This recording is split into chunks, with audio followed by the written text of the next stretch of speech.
નમસ્કાર વિદ્યાર્થી મિત્રો આજે આપણે આ વિડીયોની અંદર ધોરણ 5 વિષય ગુજરાતીની સ્વઅધ્યયન પોથીનો ભાગ 5નો પાઠ નંબર 10 ડુંગરનો ભેરુની વાત કરવાના છીએ।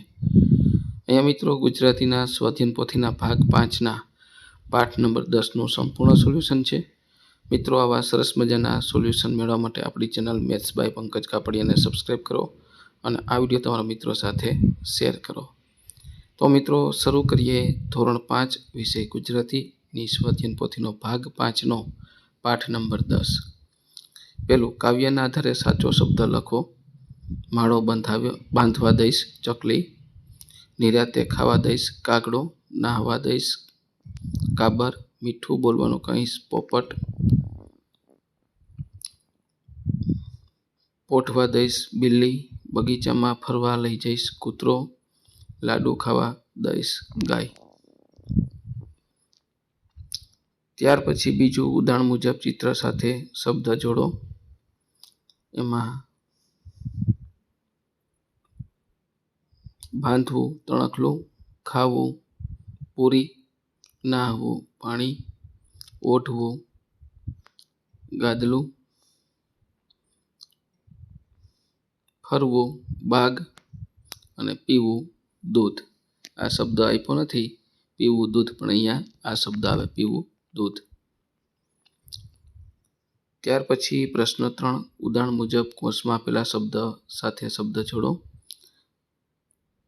ચપ્પડ ચપ્પડ રવિ, ખડખડાટ ડુંગર, ઘરઘરાટ મશીન, ખડ ખડ ખડ પથ્થર, સખડ દખડ પૂજા સ્થળ।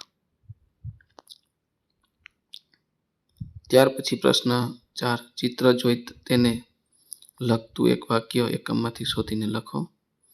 બિચારા ડુંગરે તો જોને એને બાથ ભરી લીધી, બકરી બે બે બે ચાલો ઝટ ઝટ। ત્યાર પછી રાજા, પ્રસંગ આજે નહીં ઉજવાશે, દેવો રૂઠ્યા છે। ત્યાર પછી રંગલો, પછી તો મોટા મોટા મશીન આવ્યા। ત્યાર પછી પ્રશ્ન 5, આપેલા વાક્યને યોગ્ય ઘટનાક્રમ મુજબ ગોઠવો। એમાં પહેલું, રવિ ડુંગરને ટૂચકો સંભળાવે છે, પહેલું વાક્ય થશે। બીજું, રાજાએ ડુંગર ઉપર મંદિર બનાવવાનો આદેશ કર્યો। ત્રીજું, ડુંગર દેવનું સ્થાપન કરવામાં આવ્યું। ચોથું, મોટા મશીનથી પથ્થરો તોડી રસ્તો બનાવવામાં આવ્યો। પાંચમું, વૃક્ષો કાપી નાખવામાં આવ્યા। મિત્રો વિડીયો સારો લાગ્યો હોય તો ખાસ આપણી ચેનલને સબસ્ક્રાઈબ કરવાનું ભૂલવાનું નથી અને આ વિડીયો તમારા મિત્રો સાથે શેર કરો। પ્રશ્ન 6, આપેલા વાક્ય કોણ બોલે છે તે લખો। પહેલું, આવરે મારા ભાઈબંધ, ચલ કરીએ ગેલ ગપાટ, તો ડુંગર। બીજું, તારા પર તો મસ્ત મોટું એક મંદિર ચણાશે, રવિ। બિચારો ડુંગર તો રડી પડ્યો, રંગલી। ડુંગર દેવનું સ્થાપન આજે વગડાવો શરણાઈ, રાજા। સારા કામમાં 100 વિઘ્ન, ગામવાસી 4। ત્યાર પછી પ્રશ્ન 7 પ્રશ્નોના જવાબ લખો। પેલું, રવિ વાંસળી શા માટે વગાડતો હતો? રવિની વાંસળી સાંભળવી ડુંગરને બહુ ગમતી અને તેની વાંસળીના સૂરથી વૃક્ષો પણ ડોલી ઉઠતા માટે। બીજું, ડુંગરે પોતાની જાતને પથરાનો ઢગલો શા માટે કહ્યો? કારણ કે રવિ અને તેની બકરી આવે ત્યારે પોતે જીવતો હોય એમ લાગે, નહીંતર પોતાની જાત તેને પથરાનો ઢગલો લાગે। ત્રીજું, લોકો બની ઠનીને ગાતા ગાતા ક્યાં જઈ રહ્યા હતા? શા માટે? લોકો બની ઠનીને ગાતા ગાતા મંદિર તરફ જતા, કારણ કે ત્યાં ડુંગર દેવનું સ્થાપન કરવાનું હતું માટે। ચોથું, મંદિરનું ઉદ્ઘાટન કેમ ન થયું? કારણ કે મંદિરમાંથી કોઈના રડવાનો અવાજ આવતો હતો અને ડુંગર પરથી પથ્થર ગબડવા લાગ્યા માટે। પાંચમું, મંદિરના આંગણામાં રવિ અને બકરીની મૂર્તિઓ શા માટે મૂકવામાં આવી હતી?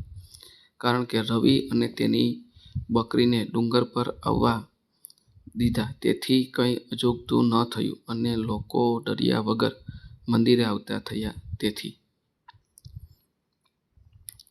પ્રશ્ન 8. નીચેના પાત્રો વિશે 3 વાક્યો લખો. પહેલું, રવિ. રવિ અને તેની બકરીને ડુંગર સાથે દોસ્તી હતી.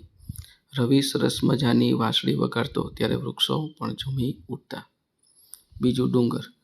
ડુંગરને રવિ અને તેની બકરી આવે તો જ પોતે જીવતો હોય તેવું લાગતું, નહીં તો પોતે પથ્થરનો ઢગલો હોય તેમ પોતાની જાતને માનતો. રાજા.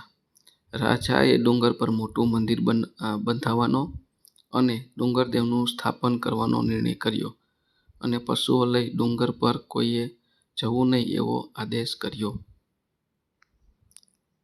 તો મિત્રો, આ હતું આપણું ધોરણ 5 વિષય ગુજરાતીની સ્વાધ્યાયન પોથીના પાઠનું સંપૂર્ણ સોલ્યુશન જોયું.